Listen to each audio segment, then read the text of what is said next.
Welcome to the Social Justice Forums. I'm your host, Lynn, covering for Daren Jaime. We thank you for joining us. If you're asking the question, what is this show all about? We bring you a forum discussion providing a deeper understanding of the issues and inequities many communities face. From systemic inequalities to pressing social problems, our guests will provide multiple perspectives and insights to help us better understand and address these challenges. We invite you to stay connected with us as the Social Justice Forum starts now.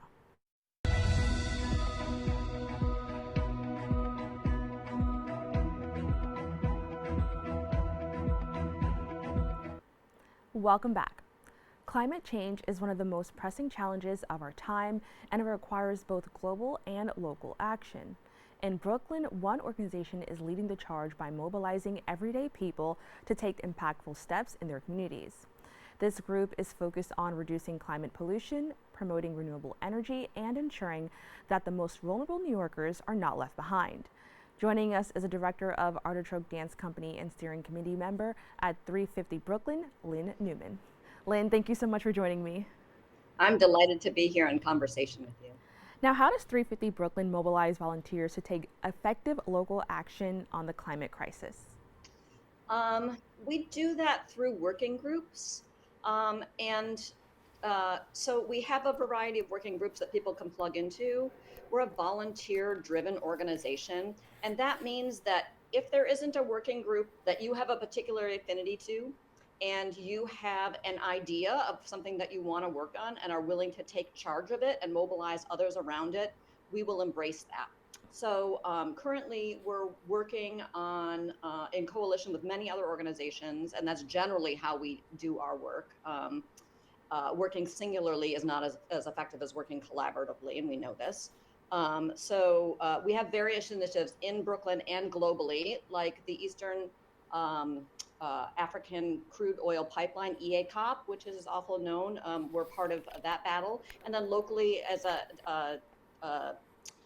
oppositionally to that, very hyper-local initiative to help Brooklyn College green its energy sources and become carbon neutral. And then at the state level, we work on all sorts of bills, particularly with New York Renews, which is a large coalition of environmental organizations that work across the state. Now, you mentioned that working in collaboration with other climate groups makes more of an impact, and obviously it's better to work as a team than individually. Can you talk a little bit more about that experience and how it helps everyone kind of reach that goal? Sure. So, working in collaboration with others, particularly in diverse groups of folks, brings a lot of perspectives to the table. I can only bring my own lived experience, as everyone can. And I don't know everything, right? And we acknowledge that as an organization. We don't know everything, and we don't represent all perspectives. So it's super important that people come together so we can encompass those different perspectives. But also, if you look at what we're working around, which is climate, although it's completely intertwined with all sorts of other justice issues, right? Um, uh, it's if you as a single person, like, you're not going to solve a solution by just bringing your own cup, right? It might make a dent, but you're not going to solve plastic pollution if you bring your own cup, right? So it needs to be a larger movement with people working on the issues from a lot of different angles and a lot of different sides. So that's the importance of working in collaboration coalition with people, is bringing diverse perspectives, different lived experiences, and then having many, many voices working on it in organizations from different angles. Now, what specific actions does the organization take to ensure low-income New Yorkers and environmental justice communities benefit from the shift to renewable energy? So working again in coalition and collaboration, and we have a large legislative committee. One of the bills that we helped to get passed with the New York Renews Coalition was the CLCPA, Climate Legislation and Community Protection Act, which within it has a large mandate for environmental justice. Now, mandates are only as good, we know, are only as good as their implementation. There was a recent report that came out from New York Lawyers for the Public Interest that was tracking how agencies are implementing environmental justice mandates and initiatives, and it turns out they're not doing so well. So this is something we're starting to turn our attention to. They're legally bound to, but if no one's holding their feet to the fire, and we know this from a lot of rezonings in and around New York City, then not everything gets implemented, right? So there's multiple stages and multiple steps to it. There's legislative, there's on the ground action, there's implementation. So there's all these different layers and levels, and we try to work at many of them. And speaking of all those different layers and levels, how does 350 Brooklyn balance its focus? Again, it's driven by the volunteers, and because our origination was as a chapter of 350 Brooklyn. 350 is a national organization that is mainly focused on fossil fuel mitigation and green energy growth. So that has always been one of our platforms. That's not necessarily driven by the national organization. We act autonomously. It's kind of by brand only an association. But we, sorry, I lost my train of thought there. Well, that's okay. Well, yeah, I wanted to know because when we're talking about climate change, there's so many different areas and layers. It can be overwhelming for anybody to kind of think about. So I was curious to know, how the organization kind of balances its focus. Yeah, thank you. Thank you for getting me on track. Yeah, so things that where we feel like we can either contribute in a significant way to something that's larger, global, or state level, or that something that's very local where people will see an impact right here, right now, not necessarily right now, but right here in Brooklyn, within a few years. I can give a couple of examples of that. So at the very local level, we were working quite strongly with Councilman Sandy Nurse, who had proposed several waste reduction strategies, and one of which was imposing residential composting. So we've had commercial composting in New York City for some time, but to take it to the residential level. And so we worked with her and her team to get other council folks on board through both our legislative committee, and we have what's called a power hour, which is where some folks put together a bunch of materials. You dial into the power hour, they give you the script, you call folks, you email folks, and basically advocate for whatever is is pressing that particular week. So it's very easy activism, and you're learning as you're going, right? And so that passed actually fairly quickly once there was enough folks behind it. And now throughout New York City, we have residential composting. Now, for our next topic, I think is super important to highlight because prior to, kind of doing this work and having these conversations, I was very surprised to see that racism is somehow linked to some of the environmental injustices we see in our city. How does the organization integrate anti-racism and inclusivity into its climate activism work? So you're absolutely right. We talk about environmental justice, which is inextricably linked with racial justice, economic justice, geographic justice, gender justice, and historically, environmental justice was aligned with the civil rights movement, at least in the modern contingent part of it of the history of environmental justice, which is a very long history. It didn't start in the 60s, but I think climate change is a problem, but it is also an outcome of systemic problems and systemic ways of doing things, right? And that is neoliberal capitalism, these kind of larger systems that we could say climate change is a symptom of, racism, heteropatriarchy, and colonialism. And so all those systems which are oppressed people, right, have caused this thing called climate change that is now yet another problem, right? So the inextricably linkedness of it all, yes. So we can't talk about climate change without talking about these other things and without talking about racial injustices. And as we know, there's a lot of this in the media and in general culture.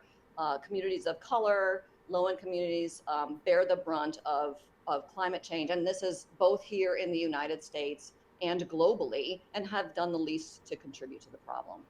And can you just very quickly give us an example of what that may look like in a community? Sure. I'll use Gowanus as an example. I have worked with the Gowanus Neighborhood Coalition for Justice for many, many years, both around the canal remediation. So the Gowanus Canal is New York City's first Superfund site, named by the Environmental Protection Agency because of its extreme pollution. It is now being remediated, in the process of remediation, and around the rezoning. So when the rezoning parameters, the geographic parameters came out, one block right at the division line of what was considered the rezoning area, just on the other side of that line were the 3 NYCHA public housing campuses that are in Gowanus. So one of the things with a rezoning is there can be a lot of community benefits that get negotiated as part of a larger scale rezoning. And that's why some communities opt to do them, so that they can reap some of those benefits. But in the design of the rezoning, NYCHA was excluded from that. And we said, wait a minute, this is completely backwards. And quite frankly, the NYCHA housing campuses still have not been completely remediated from Hurricane Sandy, and that was over a decade ago. So we made it a priority to bring into our list of demands that the number one was upfront capital funding to fix NYCHA housing. And when we first started that battle, we were told by the Department of City Planning, oh, not our jurisdiction, right? Because NYCHA is part of a federal program. It's not a city program. And we're like, well, it's going to be our problem, right? Because we're making it so. And through many negotiations and building a lot of people power on the ground, it got fully funded. So, that's also the power of a coalition and people coming together to really call out. And I think that's particularly of someone who has my skin color, right?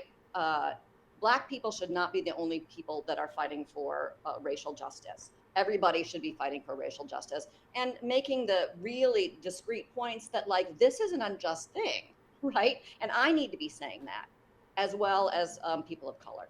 Thank you so much for sharing that. And I think a huge part of that, as I mentioned before I even brought up the topic, was that I didn't know. And so that education is super important when we are combating these things. Can you just explain what types of educational programs 350 Brooklyn offer to help people understand the climate crisis and everything that goes along with it? Sure. So we have member meetings where we will often bring speakers in to educate us and our members, and anyone is welcome to those meetings. Most of them happen on Zoom post-pandemic, although can we even really say that this is post-pandemic? And some happen in person. We have speakers series, but from my own experience, the best way to become educated around it is just get involved. I'll go back to my example about Gowanus Neighborhood Coalition for Justice. I knew nothing about the city planning process and the rezoning process until I started getting involved in that. And boy, did I get an education just by being present and working my way through the process with other people. So I think the best way, if you're interested in learning about things, is volunteer, show up. And it takes a while. Like, I had to do a lot of listening before I could get to a point where I could even form an opinion about it, because I didn't know that much. But for me, I like to learn by doing. I'm a doer. There are plenty of opportunities. There's so much online now of webinars and talks and things like that. And so many people have written books, and there's podcasts. But for me, if you're an action-oriented person, like, getting involved with other people is the best way to learn, I think. And when we're online, can you just quickly give us a tip on how we can avoid misinformation, especially when we're dealing with a topic like climate change? Yeah. Um, you know, there is a lot of expert folks, and I would say, like, go to the science. Um, there, so if a politician is talking about something, you know, you can usually Google a couple of buzzwords that they're talking about, and then get some pretty um, comprehensive scientific information around it. You know, with this age of the internet and now AI, it's pretty easy to weed out the sound bites if you go to the science. Thank you so much for that. Now, you talked about, just doing it pretty much and how, you can be a volunteer. How does 350 Brooklyn ensure that volunteers find meaningful and satisfying work while contributing to the climate movement? Yeah, so again, I'll go back to my first example about being volunteer driven.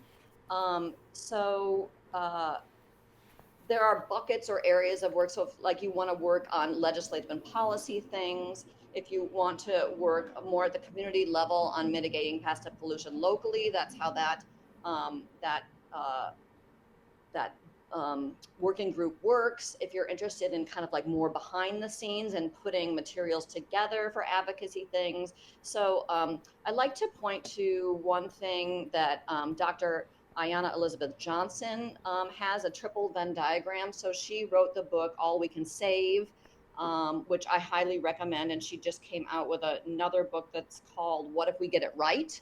That I'm just going to start diving into. So I'll plug those too. But her triple Venn diagram is ask yourself three questions. What brings you joy? What are you good at? And what needs to be done? And if you find the intersectional point of those three things, like that's where you're going to do your best work, right? Something you're interested in, something you're good at, and something that needs to be done. So we try to use something like that, right? Your interests, where you see a problem lies, and what you're good at, and then fold those together. Well, Lynn, I want to thank you so much for joining us and having this very important discussion. I know that, talks about climate change are especially important all over, but definitely here in the Bronx as well, since many of our residents do face the effects of climate change. So with that, again, I want to thank you so much for taking the time to speak with us. Absolutely. We in Brooklyn are your neighbor in the Bronx, and we see the parallels that are happening between these communities. And anyone from the Bronx who is interested in partnering with us, please reach out. You can reach us through our website at 350brooklyn.org. We'd love to work with you. Thank you. Yeah. We have to take a quick break. We'll be back right after this.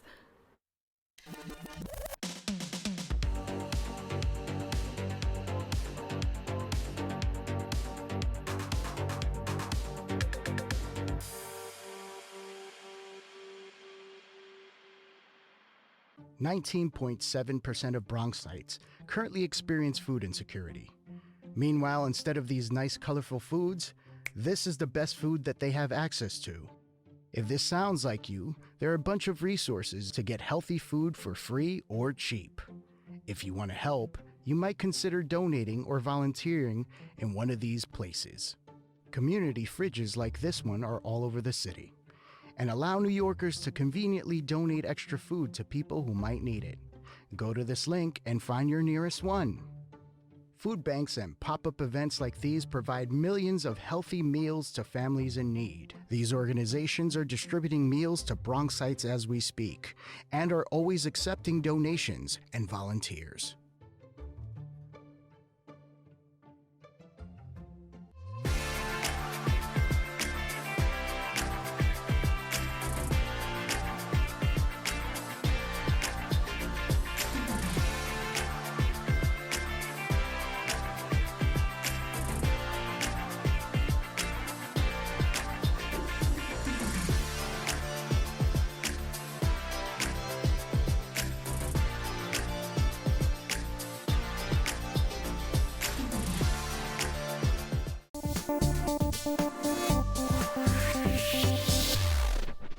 What's up, creative family? Discover your voice with BronxNet community media classes. Are you ready to bring your ideas to life? At BronxNet, we offer television production classes for community members ages 18 and over, empowering you to share your vision with the world. Get certified in field production, in-studio production and our new exciting addition, podcast production. Once certified, you can create your own show to air on one of our 6 TV channels.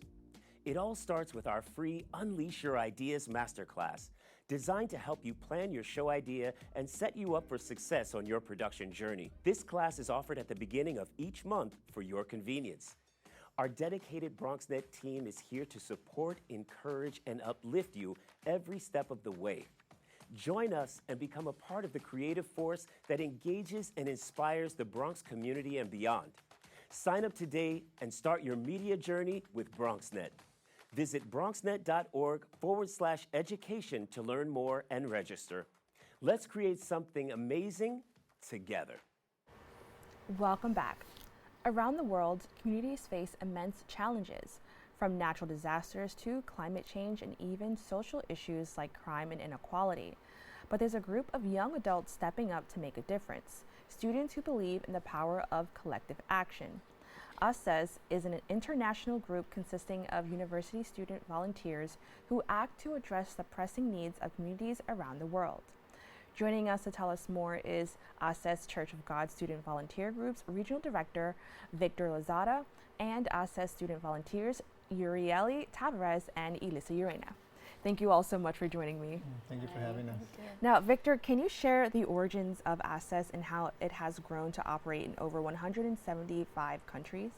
Yeah, so ASEZ are the student volunteers group of the World Mission Society Church of God, which was founded in 1964 by Christ Sang Hong.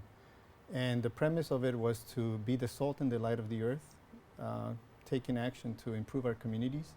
So after learning that in the church, in 2015, the students decided to bring that to their colleges and universities. And so they started ASEZ, which is acronym for Save the Earth from A to Z. We just played around with the letters, put the A at the beginning and the Z at the end, just like in the alphabet. And then they wanted to bring what they learned in church to their campus so that other people outside of just our church can also participate in taking action in these. So throughout the world, there's about 175 countries where the church is located, with about 7,500 churches. And this year actually is our 60th anniversary. That's Since amazing. 1964 it Congratulations. was founded. So we're very pleased to have achieved such a success throughout the world. And it's how we've been able to manage expanding the group and the activities that we carry out. Now, can you just quickly let us know, how does ASEZ engage university students to become future leaders in their communities and beyond? So it teaches the students to understand the problems that are facing the community. So we do that by having meetings with local leaders, police officers, police chiefs, assemblymen, councilors, senators, even just their school president and different community leaders, so that they can get engaged and understand what's happening. And then we, after we identify the problem, we make tasks that students can take, small bites to the big apple. And then through that, they can learn how to operate and partake. And later on, as they move on from college, they can carry that out at their workforce, or they can venture into other parts of government or any kind of leadership role. They can see themselves making a difference. That's amazing. And Yuriely and Elisa, I'm curious to know what inspired you to get involved. For starters, I've always had a passion for seeing a difference in my community. One thing I would say is it's a satisfaction to see a change in your community and to know that you made that change as well. It's a great feeling. That's amazing. And for you? Hi. So for me, I've always been passionate about making an impact and a difference in the world, but I never was sure where to fit in. But through ASEZ, I realized that not only was I making a difference in my community, but also worldwide through the cleanups, through the partnerships that we have. And meeting with public officials, it's really been a great difference to me.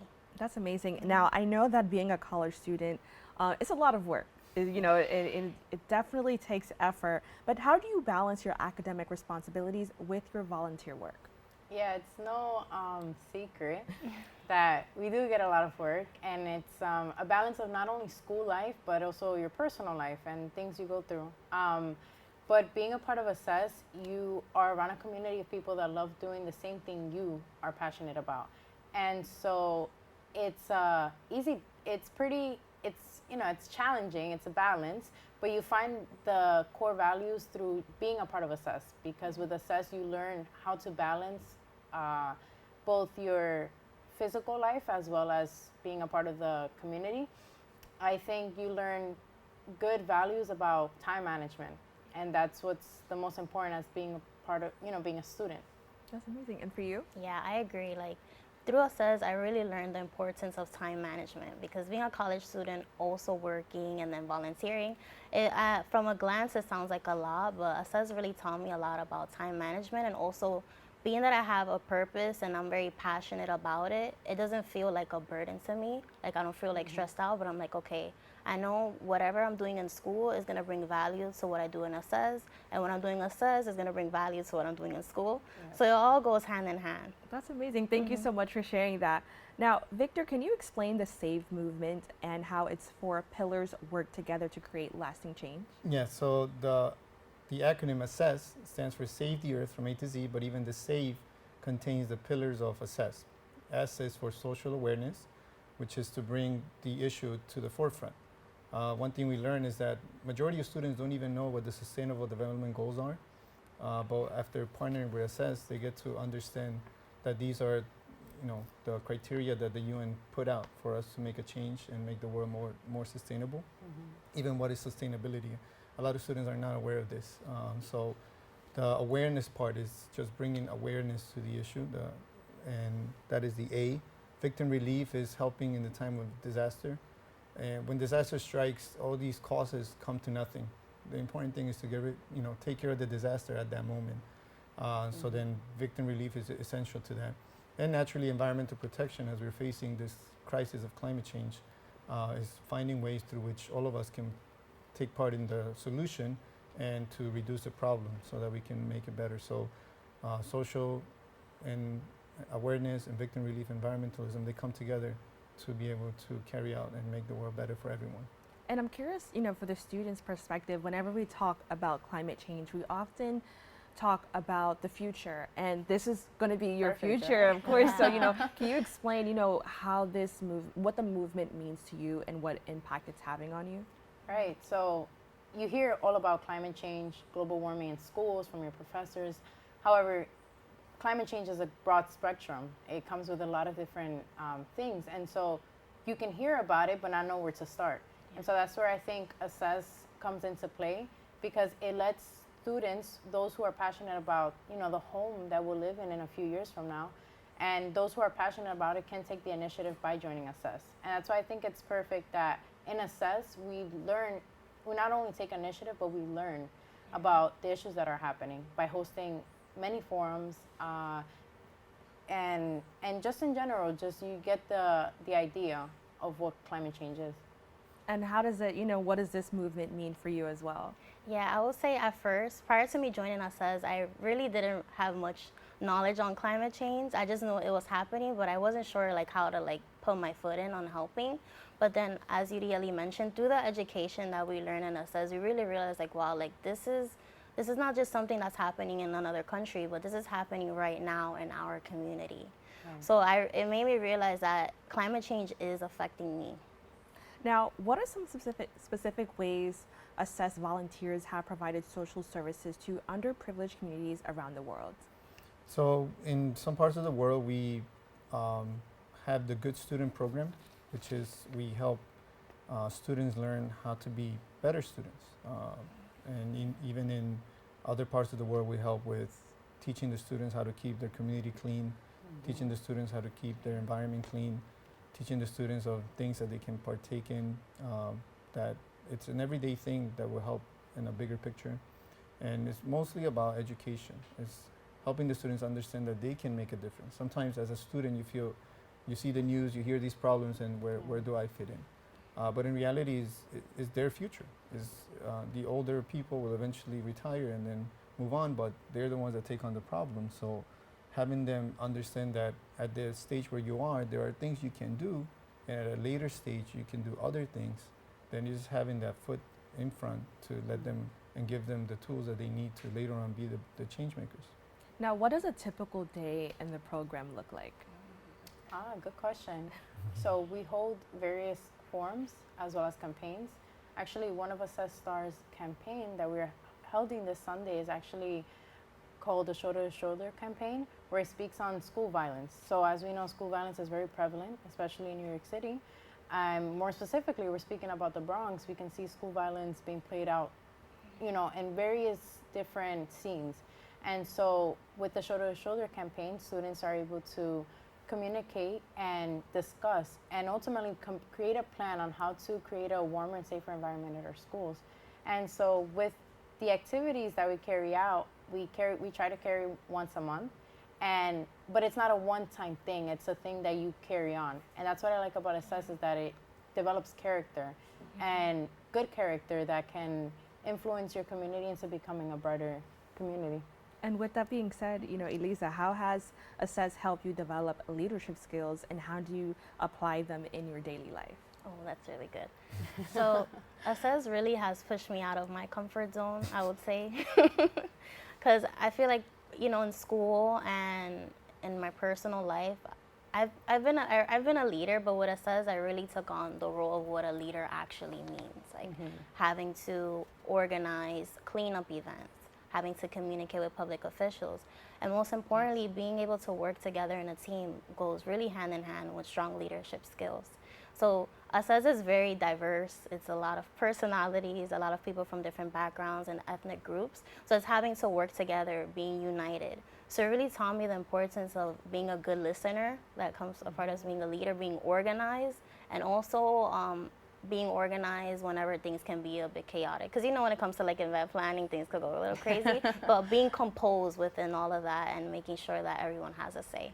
That's amazing. And I've actually seen, ASEZ, at work, in the streets. I had the privilege, a few years ago to see one of the cleanups, and I remember what was told to me, and it was in an effort to kind of help people in the neighborhood feel safer. Can you explain a little bit more about the thinking behind when you have a cleaner neighborhood, you just automatically feel a little bit safer? Right, so it's part of the Reduce Crime campaign.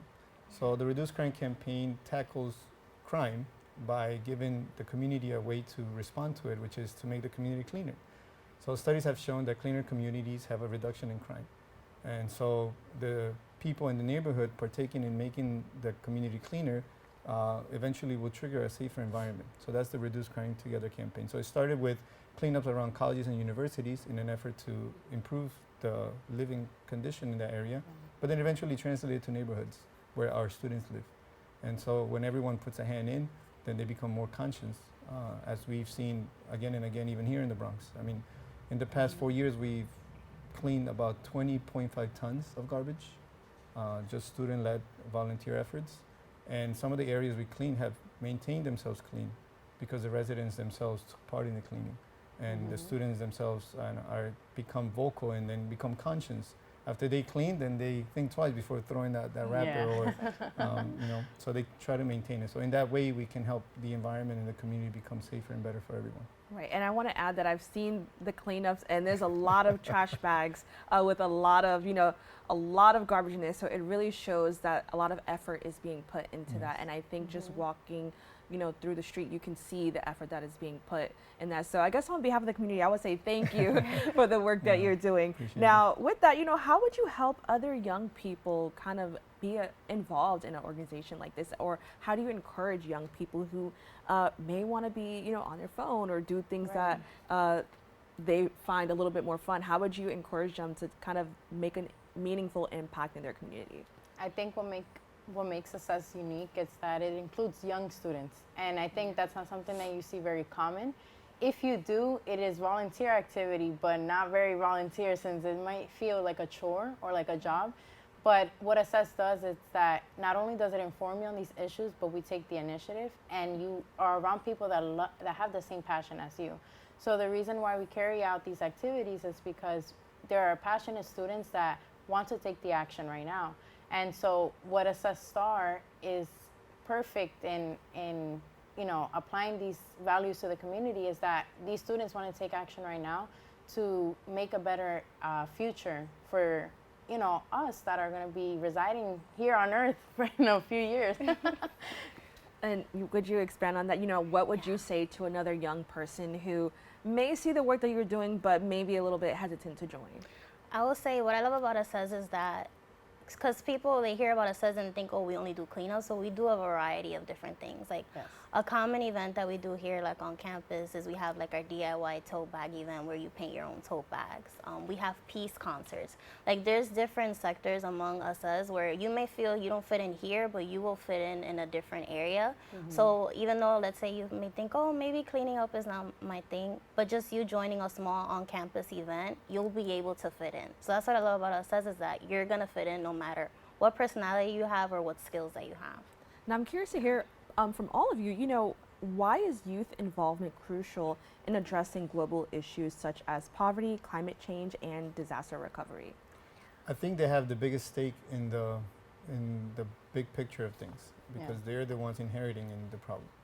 And I feel that starting at a young age to understand the issue, it might help them understand what the issue is, and they could be the solution makers of the future. They could be the ones who come together and hold hands and understand, hey, this is all our problem.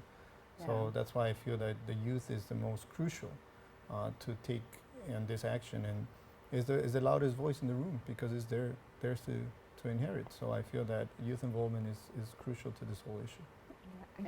It might feel overwhelming to hear a lot about the disasters and the things that are going to happen, let's say, in the next 10 years.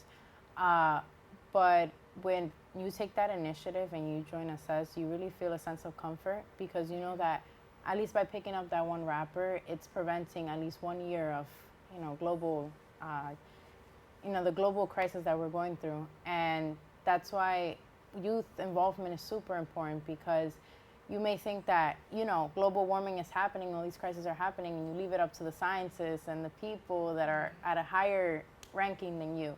But little do you know, you can be a small town girl, but, you can just be one person. But when you join a group of people that have that same aspiration to better the world, then you don't feel alone. You feel like just by doing this one thing, you're creating a change. That's amazing. Yeah, I agree. Like, the youth is the future. So if we don't take action now, we can't wait until later, because once it comes, we're gonna be in even a worse position.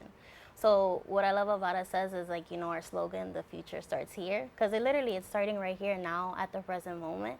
And we really want to be the ones that are the change makers. We want to inspire others to really take action about climate change.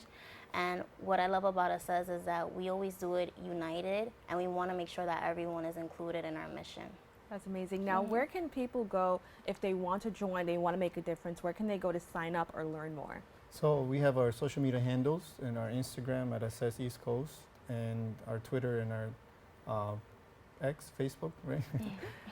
So they can message us, and then they can learn what the next, because it's not just here in the Bronx. We're all over the world, and in Brooklyn and Manhattan and all throughout the boroughs.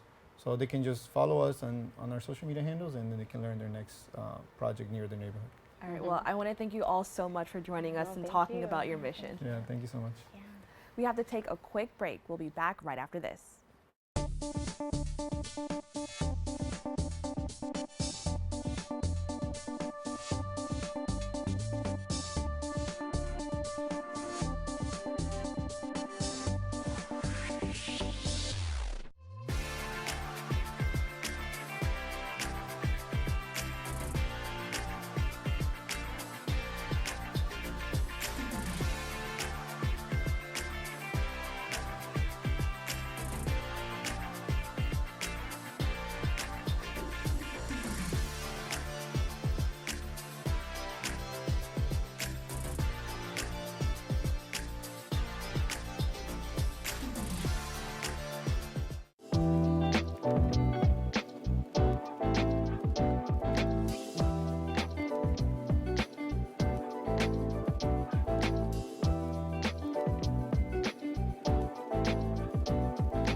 Welcome back. Amida Care is a leader in advocating for healthcare access and social justice. They recently launched the Let's Vote, Let Our Voices Be Heard, which is an inspiring project emphasizing the crucial role of voting and protecting civil and human rights. By sharing powerful stories from a diverse group of voters, the organization seeks to inspire action and amplify the voices of those who often go unheard. Let's take a look at this trailer.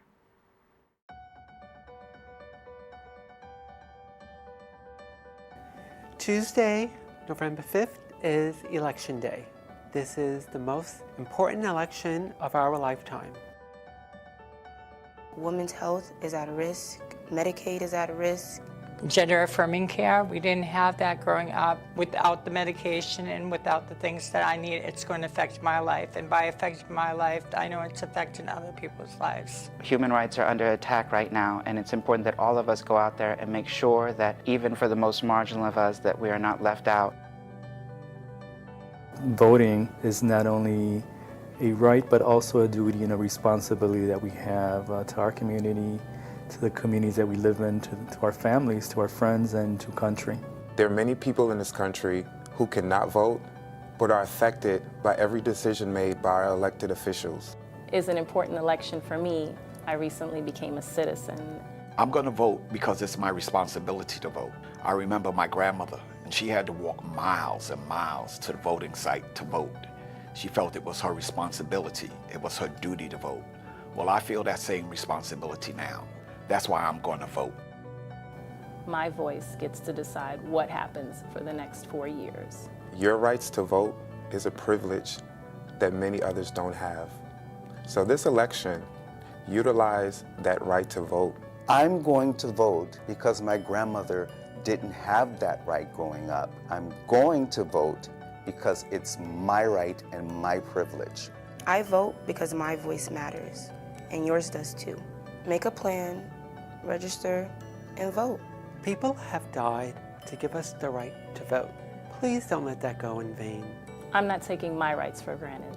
I don't think any of you should take your rights for granted. Let them know that you count. Your vote counts. Get out and vote.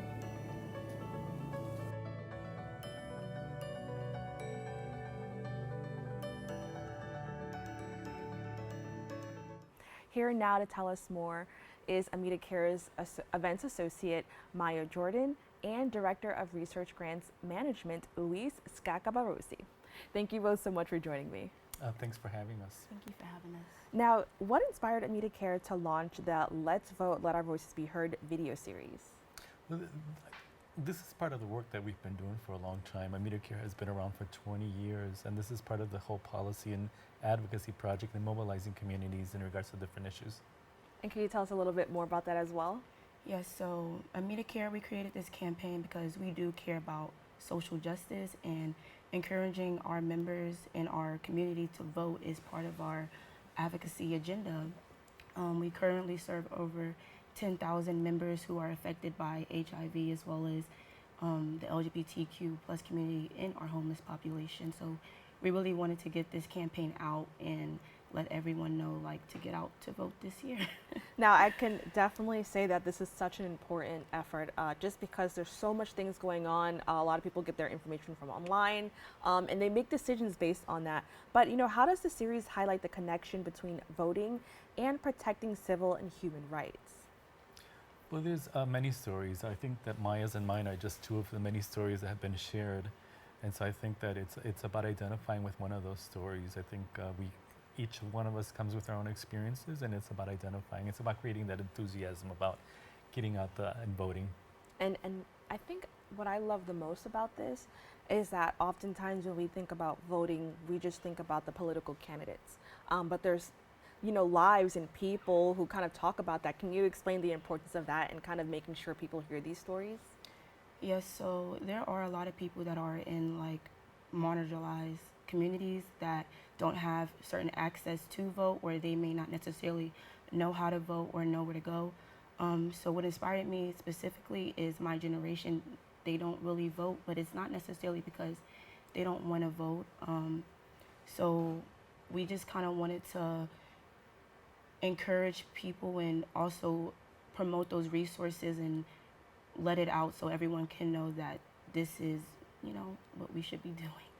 Now, could you share some of the powerful stories featured in the series, such as those from people born in the Jim Crow era or immigrants from military dictatorships? Well, I can share a little bit about the military dictator. That's my story. So I'm coming from a country that actually was going through military dictatorship, and I think that, you know, the major reason for me in getting out there to vote is that vote can produce change, and vote does produce outcomes, and so that's why I highly suggest people to really figure out the reason in voting as well. My personal reason was, you know, the thinking that there was no outlet in regards to dictatorship, and finding that opportunity came to vote, and that did allow us to get a democratic government. And I want to kind of expand on that, I guess, a little bit more. What is the significance of amplifying the voices of LGBTQ plus communities and communities of color in this project? So the significance of amplifying their voices is really just, I want to say, people in those communities not really being able to speak for themselves. So we'll have people that, you know, work with them, and more people that have member-facing experiences, and just to let them know that their voice is heard and there are other people that do care about them, and if they don't want to empower them, we have people who will support and help them as well. Now, how does Amida Care use personal stories to foster a deeper understanding of the collective impact of voting? You talked a little bit more about yours. You know, why is it so important that we kind of take that moment to look at people as people, and understand that, you know, obviously, of course, voting is this big thing, but underneath all of that, we're all just people and humans with stories. Why was that so important? I think it's about creating identification with different experiences. And so I think that has helped a lot of people to, you know, identify their stories with their own experiences, and create that enthusiasm to go and getting out to vote. And, you know, I would say that this is something that I find curious, the link between healthcare and politics. I know oftentimes we don't always, you know, bring them together or think about them as being something that's affected by one another. But, you know, as people who work in this industry, how have you seen politics influence the healthcare industry? Well, I think social justice is not just, you know, in a silo. I think it's connected to many other issues. You know, the health disparities are also impacted by racial justice, by economic justice, and we see some of what is even happening here in the Bronx. That we have some of the zip codes that are have the highest poverty level and have the highest incidence rates for many diseases, diabetes, hypertension, and HIV. At some point, the Bronx was the highest. So I think that it is important to create that and get a sense of that interconnectedness with other issues, and that does impact the way we access healthcare, and the way, if we do not have you know, healthcare insurance or connected to Medicaid. Now, how does Amida Care's mission align with the vision that democracy thrives on active participation? That again is part of the government issues and the policy issues that we're focusing on, and I think that there's that connection. We need to mobilize communities, and we need to make sure that people understand that the vote is actually going to get them to have access to healthcare. Now, what resources are provided in this series to help voters navigate the registration process and voting logistics? So the Get Out to Vote video campaigns are actually on our website. You can find it at www.amidacareny.org. And there are also information on how to vote in mail or in person, as well as people who are trans experienced and incarcerated as well. And, you know, I'm curious to know what impact, you know, just being a part of the series and working on it, what impact has it had on both of you, and how has it influenced, you know, your journey with voting? I want to say the impact with me is really just encouraging my generation and the younger people to go out and vote, and letting them know that it is important, it is crucial, and yeah.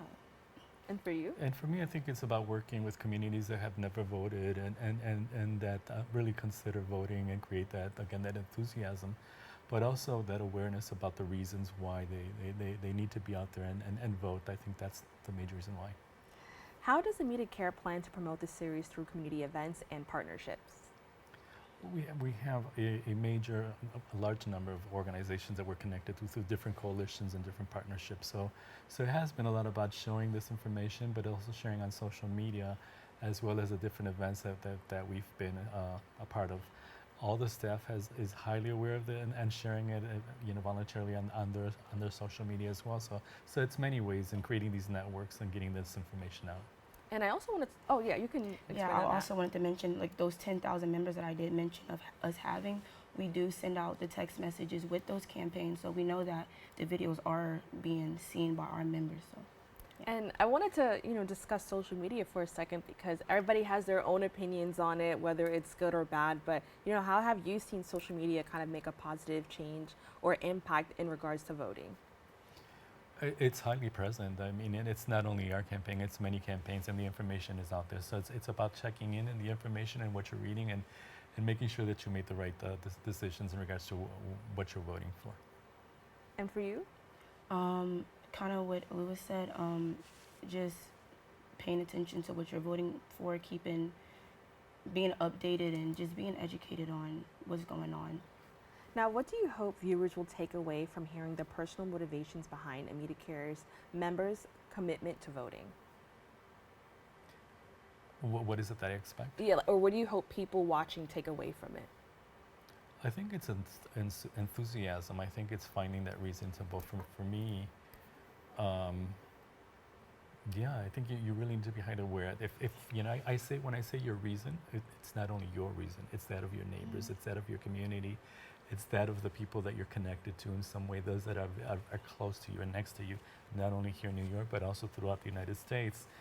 And so I think that's really important, that they understand the reasons and vote because they really care about something, be that reproductive rights, be that access to health care, be that education, whatever that might be. And not, again, only for you, but those who surround you, who you love and you care about. And I feel like you're a representative for younger people. What do you hope the younger people watching take away from this? I really want people to be inspired. I want them to know that they're not the only ones who feel how they feel, and just to get educated and knowing the importance of voting and how to vote. Like I said, they don't want to vote. They just don't know how to vote. They don't know where to go, and they don't maybe feel like it is important. But I'm hoping that the video campaigns that we created can really inspire the next generation to vote. And we talked about, the next generation and younger generations, but I want to take a moment to talk about older generations because I know previously I mentioned that, there's even stories from somebody who was born during Jim Crow era. What could voting mean for somebody who, had to probably fight for the right to vote? Right, I think that story came from one of our staff. And it's true, I think that all the challenges and difficulties during the Jim Crow era, I think it was his grandparents who had those challenges. So he lived through much of the stories that came from his grandparents and just those challenges. And now having the opportunity to vote for the past 40, 50 years and always being present. And I think that for him and his family, it's been about, being able to participate and being able to create change as well. Now, what do you hope to see, or how do you hope this effort kind of evolves as our ideas about voting and, how we kind of face things like democracy or injustice? How do you hope this evolves as time goes on? About the impact that voting has, and it's something that you need to be involved in and you need to be engaged in consistently and constantly throughout the process, even before that date of voting, is understanding what is happening around you and the reality that you're confronted with, and be able to vote for the things that matter. And then for overall, I know we mostly talked about the campaign and voting, but can you just remind viewers a little bit more about Amida Care, the work that you do to support the community? Amida Care has been around for 20 years. We're celebrating our 20th anniversary this year. And we really pride ourselves, while we started doing mostly HIV work, we've extended some of that work in what is working with communities that need gender-affirming care. So that's what we pride ourselves is being the expert in HIV and gender-affirming care. And I know that for some younger people, maybe voting may not be on their mind right now, who are in high school or maybe even middle school. But what do you hope to see for the future of those groups of young people and how they can be present in this process? I hope to see that more younger people are, number one, registered to vote, and really I would hope to see more people get more into politics and actually know what they're voting for and who they're voting for, and also promoting it to the younger generation as they're getting older as well. All right, now do you have any last words or any words of advice for somebody who's still maybe on the fence about voting, especially if they don't feel they can identify with either candidate? What would you say to somebody who's still kind of on the fence about that? I would say find your inspiration. Find what the reason for voting. I think that some of these stories are gonna perhaps hit somebody's heart and soul, and they might decide to vote. But I think it's really learning and about each candidate as well. And for you? Can you repeat that? I'm sorry. What advice would you give to somebody who may still be on the fence about voting? The advice that I would give to somebody who would still be on the fence of voting, I would say get more educated, know the importance of voting, and see how it could affect you as well as your peers and people that you may know in your family as well. Now, where can people go to learn more information about the campaign in the video series? They can go to our website, which is amidacareny.org, or they can go to our YouTube channel as well, where you'll see all the stories and the social media stuff. All right, well, I want to thank you both so much for joining us. I definitely know how important and how crucial this work is.